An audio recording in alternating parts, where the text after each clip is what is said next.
কি রে খগেন, সন্ধেবেলায় নদীর ধারে কি করছিলিস? তোমার সাথে দেখা করতে আসলাম, হরিপদপুর একটা দরকার ছিল। তোর আবার আমার মতো বুড়ো মানুষের কাছে কি দরকার শুনি? ঠিক আছে, বল কি জন্য এসেছিস।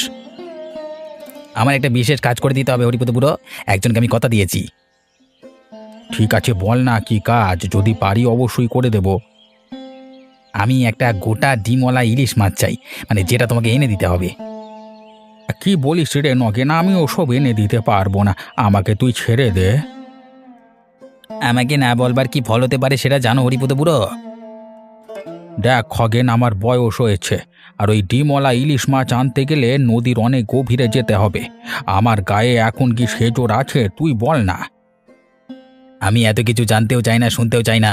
আমার নামে সারা গ্রামবাসী ভয়ে কাঁপে। তোমাকে যে কাজটা বলেছি সেটা তোমাকে করে দিতে হবেই, যে করে হোক। তুই আমাকে জোর করিস না খগেন, আমি তোকে অন্যরকম মাছ যতটা পারবো এনে দেব, কিন্তু ডিমওয়ালা ইলিশ মাছ আনতে পারবো না।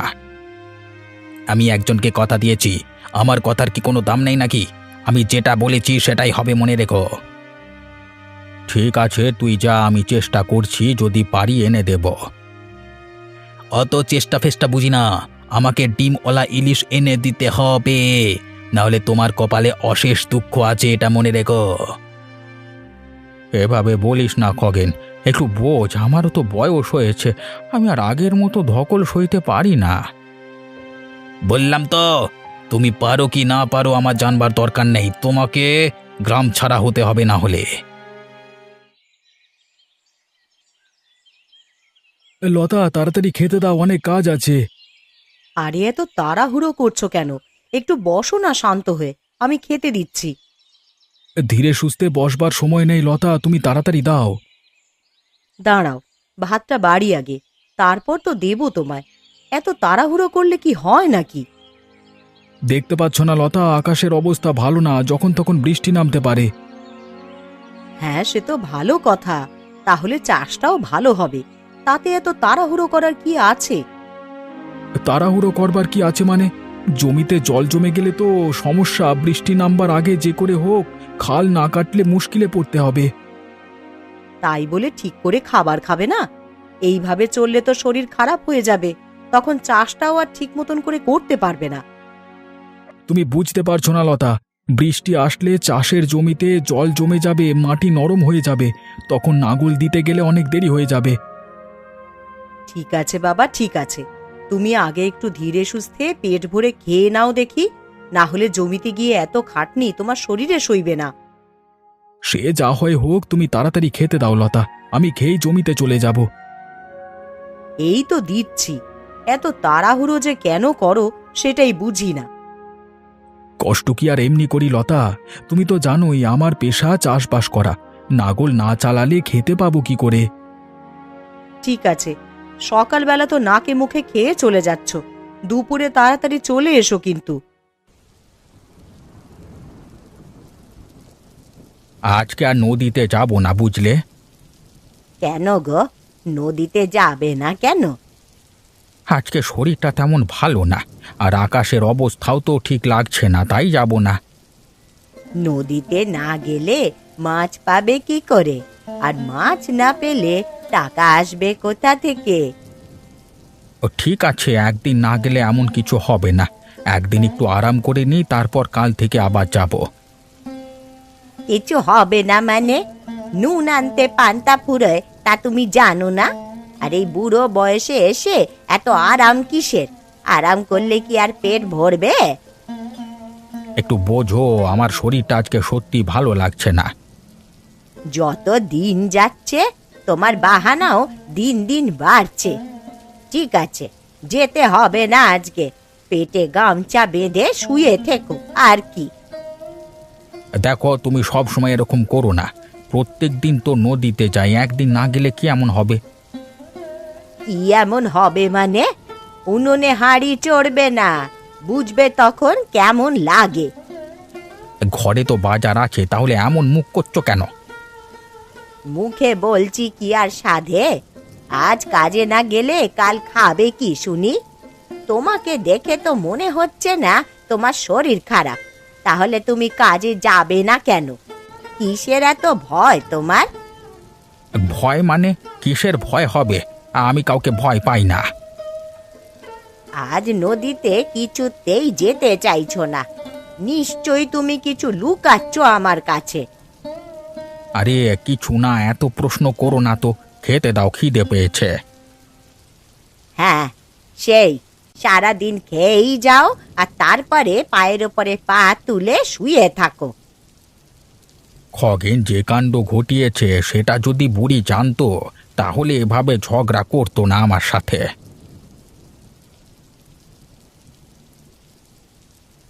কিরে খগেন, তোর তো দেখাই পাওয়া যায় না, থাকিস কোথায়? কোথাও যাসনি যখন তাহলে দুদিন কাজে আসিসনি কেন? কাজকর্ম ছেড়ে দিনের পর দিন ঘুরে বেড়ালে পেট চলবে তো তোর? মোড়ল মশাই, কাজ তো করতেই হবে, কাজ না করে তো চলবে না, সে তো আমিও জানি। কিন্তু এই কাজের যা পারিশ্রমিক আপনি দেন তাতে আর হচ্ছে না, ভাবছি একটা নতুন ব্যবসা শুরু করব আমি। সে তো ভালো কথা, তা কি ব্যবসা করবি আর টাকা পাবি কোত্থেকে? সেসব কথা বলতেই তো এসেছি আজকে আপনার কাছে। তোকে তো আমি ভালো করেই চিনি, তুই তো সৎ পথে ব্যবসা করবার ছেলে না। তোর মতলব ঠিক ভালো ঠেকছে না, কি ব্যাপার বলতো খগেন? আরে না না, কি যে বলেন মোড়ল মশাই, একদম সৎ পথে ব্যবসা করব। তা কি ব্যবসা করবি শুনি? সেটা এখনো ঠিক করিনি মোড়ল মশাই, কিন্তু একটা ব্যবসা যে করব সেটা ঠিক করেই ফেলেছি। এখন শুধু কয়েকটা টাকার দরকার ব্যবসা করতে। ও, এই ধান্দায় এসেছো? টাকা পয়সা হবে না, এখন যাও এখান থেকে। আপনি তো সবাইকে টাকা দেন মোড়ল মশাই, আমাকে দেবেন না কেন? আর তাছাড়া আমি তো একটা ভালো কাজের জন্যই চাচ্ছি। গ্রামে তোর যা দুর্নাম, তাতে তোকে টাকা দিয়ে মরি আর কি। সে টাকা আর ফিরে পাবো না কোনোদিন আমি। কি গো লতা বৌদি, কি করছো? এই তো উঠোন ঝাড় দিচ্ছি রে। তা গোপালদা এখনো ফেরেনি বুঝি? আমার বর তো শহরে কাজ করে, ভালোই টাকা পয়সা ইনকাম করে সময় সময় পাঠিয়ে দেয়। গোপালদা যে কেন এখনো গ্রামে পড়ে আছে ভগবানই জানে বাবা। আমার বর সৎ পথে ইনকাম করে, তাই গ্রামে পড়ে আছে। চুরি আর 2 নম্বর করে ইনকাম করা পয়সা বেশি দিন টেকে না, বুঝলি? সেই তো, আঙুর ফল না পেলে তা তো টক লাগবেই। তোমার বর তো শহরের কাজই শেখেনি, ওই সারা জীবন চাষের জমিতে লাঙল টেনেই জীবন কাটিয়ে দিল। কি আর করবে বলো? নীলিমা, তুমি অন্যের ব্যাপারে এত নাক গলাও কেন? আর তাছাড়া তোমাকে কে বলেছে যে আমরা কষ্টে আছি? আমরা অভাবে থাকি বা বিলাসিতায় থাকি তা তো তোমার দেখার কোনো দরকার নেই। কাছে তো 2 টাকাও থাকে না, তাহলে এত গরম আসে কোথা থেকে? মনে রেখো, টাকা দিয়ে সব কেনা গেল সুখ কেনা যায় না। সৎ পথে চললে জীবনে আর সংসারে সব জায়গাতেই শান্তিতে থাকা যায়। তুমি শুধু অনেক বড় বড় কথাই শিখেছো, আর কিছু তো শিখতে পারলে না। ঠিক আছে, তুমি যাও এখন এখান থেকে, আমার অনেক কাজ আছে, আমায় কাজ করতে দাও। কি হরিপদ বুড়ো, বাড়িতে আছো? কাজে যাওনি এখনো?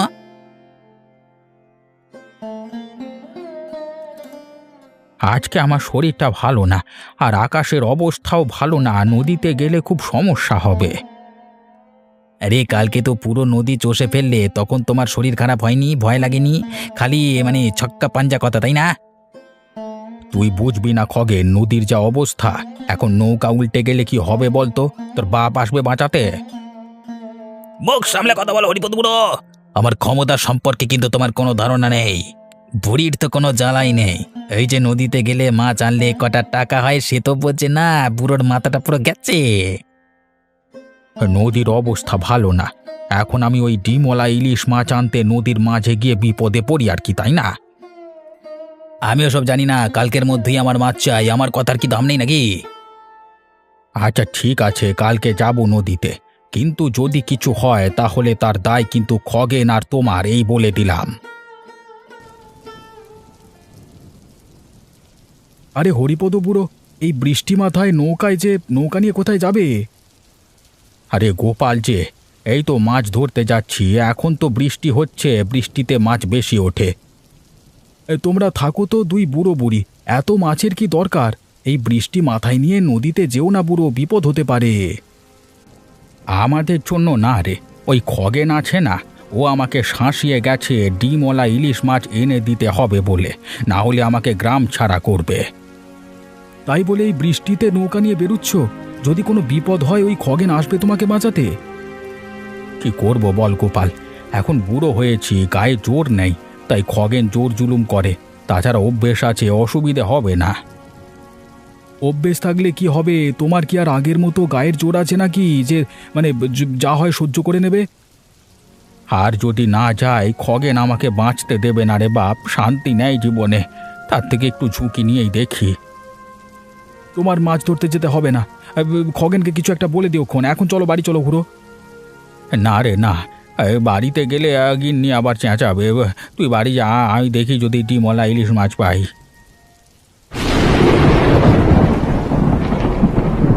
কিরে নগেন, আজকে এদিকে নিশ্চয়ই পথ ভুলে এসেছিস। তা কি খবর তোর? আর কিসের ব্যবসা করবি, কিছু ভাবলি?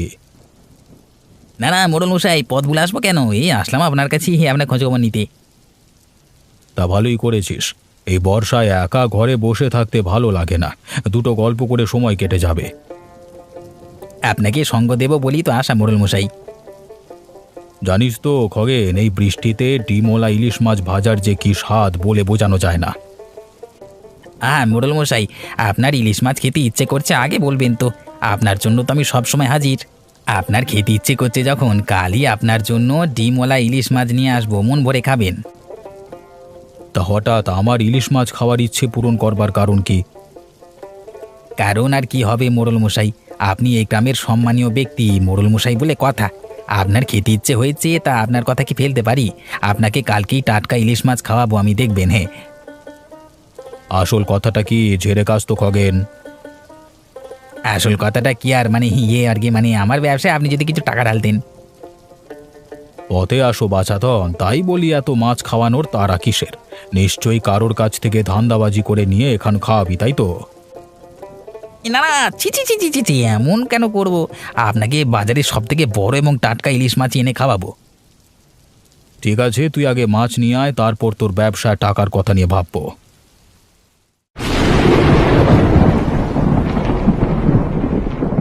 কি গো বুড়িমা, মাছটা এনেছো? শুনলাম কালকে নাকি নদীতে গেছিলে, তা আমার মাছ কই?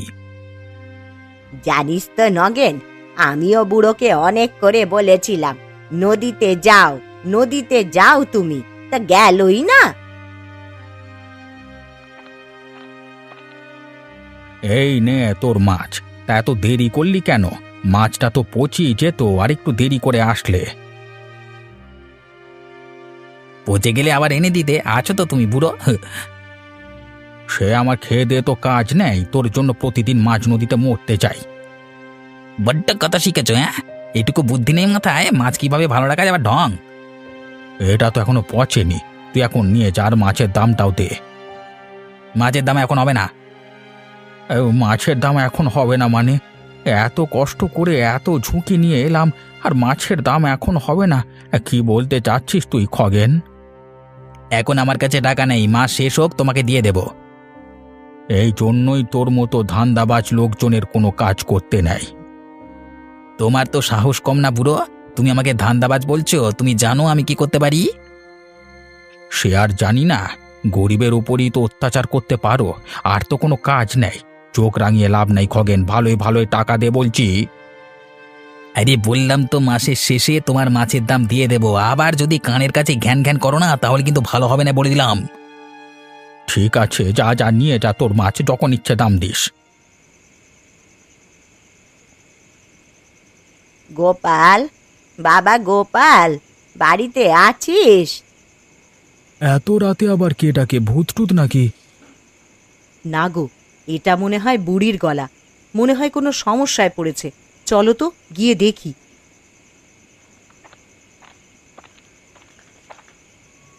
কি হয়েছে এত রাতে তুমি ছুটতে ছুটতে এলো যে? কি সমস্যা নাকি? আরে গোপাল, বুড়োটা মনে হয় মরেই যাবে রে আজকে। কেন, কি হয়েছে হরিপদ কাকার? গায়ে ধুম জ্বর, পুরো গা আগুনের মতন ছেঁকা দিচ্ছে রে। নিশ্চয়ই সে বর্ষার দিনে নদীতে যাওয়ার পর এই জ্বরটা এসেছে। হ্যাঁ রে, মনে হয় ওই দিনের পরই জ্বর এসেছে। বলছিল শরীরটা কেমন ম্যাজ ম্যাজ করছে। আরে ওই কাকার গায়ে জোর নেই, ওকে বললাম যেও না নদীতে, কে কার কথা শোনে, বললো অভ্যেস আছে, এখন বোঝো ঠেলা। অমন বলিস না গোপাল, এখন কোনো একটা ব্যবস্থা কর, না হলে যে মানুষটা মরে যাবে রে। ডাক্তারবাবুকে ডেকেছো? না রে, আগে তোর কাছেই ছুটে আসলাম, তুই কিছু একটা কর গোপাল। বুড়ো ওই খগেনের ভয়ে বৃষ্টিতে নৌকা নিয়ে না গেলে আজকে এমনটা হতো না। আমি কতবার করে বারণ করলাম, এখন কোথায় সেই বজ্জাত খগেন কে জানে।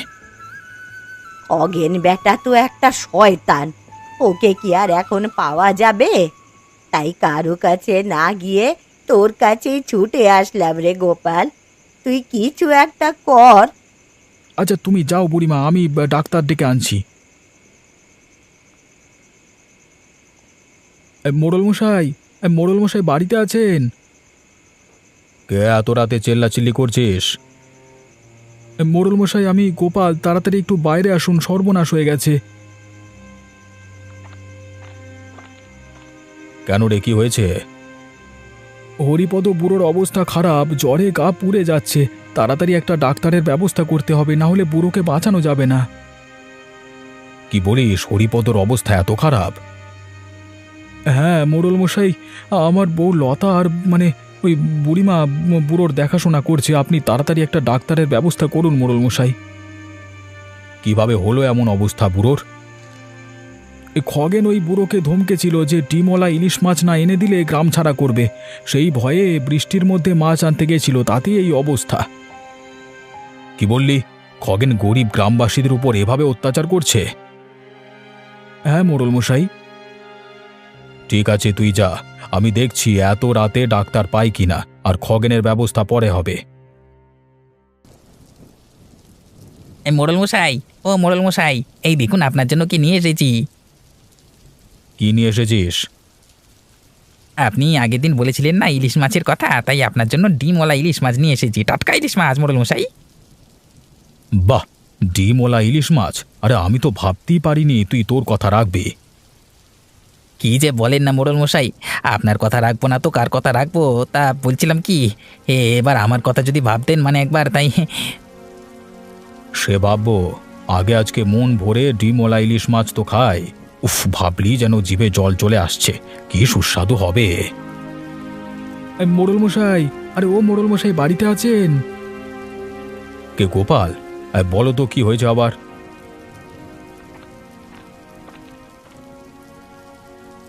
কি হয়েছে খগেন কেমন মানুষ আপনাকে তো কালকেই বললাম, তারপরও ওর হাত থেকে আপনি জিনিস নিচ্ছেন? কি বলতে চাইছিস কি তুই গোপাল? লোকের ভালো তোর একদম সহ্য হয় না, তাই না? তুই হচ্ছিস একটা চিটিংবাজ লোক, ঠকিয়ে জোর জুলুম করে জিনিসপত্র আদায় করিস। আজকে তোর জন্য হরিপদ বুড়ো মৃত্যু শয্যায় পড়ে আছে। মুখ সামলে কথা বল গোপাল। কেন, আমি কি করেছি হরিপদ বুড়োর সাথে? কি করেছিস এখনো বুঝতে পারছিস না, নাটক করছিস? আহা, তোমরা থামো। তা গোপাল বুড়ো এখন কেমন আছে? হরিপদর মতো ভালো মানুষের সাথে এমন কাজ তুমি মোটেও ভালো করিসনি খগেন। হ্যাঁ মোড়ল মশাই, হরিপদ কাকা গরিব হতে পারে, কিন্তু সৎ পথে ইনকাম করে, অনেক কষ্টে তাদের দিন কাটে। খগেন, তুই এভাবে একটা গরিব মানুষের সর্বনাশ করে আমার মন জয় করতে এসেছিলিস, আমি কিন্তু এটা কখনোই মেনে নেব না। না না মোড়ল মশাই, গোপাল সবকিছু বানিয়ে বলছি। আমি হরিপদ বুড়োর কাছ থেকে এই মাছ টাকা দিয়ে কিনে নিয়েছি, বিনা পয়সায় তো নিইনি। তুই হরিপদ বুড়োকে মাছের দাম দিয়েছিস? আমি কি মিথ্যে কথা বলছি? আমি বুড়োকে বলেছি মাছটা তুমি দাও, আমি মাস শেষে টাকা দিয়ে দেবো। এতে আমার জোচ্ছুরি চিটিংবাজি কখন করলাম বাবু, বলুন না আপনি? গোপাল ঠিকই বলেছে, তুই একটা চিটিংবাজ। তোর এই মাছ তুই নিয়ে যা, লাগবে না আমার। এখনই চল আমাদের সাথে, হরিপদ বুড়োর কাছে তুই ক্ষমা চাইবি। কি গো বুড়ো বুড়ি, এখন কেমন আছো? মোড়ল মশাই, আগের থেকে অবস্থা আরো খারাপ। আমার কি সর্বনাশ হয়ে গেল মোড়ল মশাই। হরিপদ কাকা, তোমার কি খুব কষ্ট হচ্ছে? একটু জল দেবো? আমার বোধহয় সময় হয়ে এসেছে গোপাল, আমি বোধহয় আর বাঁচব না। এমন করে বলো না কাকা, তুমি ঠিক হয়ে যাবে, আমরা তো আছি। আমাকে ক্ষমা করে দাও বুড়ো, আমি আমার ভুল বুঝতে পেরেছি। ক্ষমা করবার আমি কে রে? তোকে তো আমি অনেক আগেই ক্ষমা করে দিয়েছি। তোরা শুধু আমার বুড়ির একটু খেয়াল রাখিস। এমন কথা বলো না গো, তোমাকে ছাড়া আমি কি নিয়ে বাঁচবো বলো তো? তুমি ঠিক হয়ে যাবে দেখো। না গো, আমার সময় শেষ হয়ে এসেছে। ওই যে জম নিতে এসেছে সবাই। ভালো। ওগো, তুমি আমায় ছেড়ে কোথায় চলে গেলে গো? আমি এবার একা থাকবো কিভাবে? কেঁদো না বুড়ি, যে যাওয়ার সে তো একদিন না একদিন চলেই যাবে, আমরা তো আছি। কাকিমা, তোমার কাছে ক্ষমা চাচ্ছি। আমি জোর না করলে আজকে হরিপদ কাকা হয়তো বেঁচে থাকতো। আমি এই কাজের জন্য খুবই দুঃখিত। আমার তো আর কিছুই রইলো না। তুমি এইভাবে আমায় ছেড়ে চলে গেলে কেন গো? এখন ভুল বুঝতে পেরে কি হবে? তোকে কঠোর থেকে কঠোরতম শাস্তি দেওয়া উচিত। তোর জন্য হরিপদ বুড়োর জীবন চলে গেল। এর দায় কে নেবে? সারা জীবন তোর আক্ষেপ রাখবি কোথায়?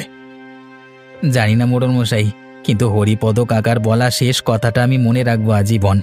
আজ থেকে আমি এই কাকিমার দায়িত্ব নিলাম। আমি তোমার কষ্ট বুঝতে পারছি বুড়িমা, কিন্তু এই সময় তোমাকে শক্ত হতে হবে। তোমরা সবাই যাও, বুড়ির অন্তিম কাজের ব্যবস্থা করো।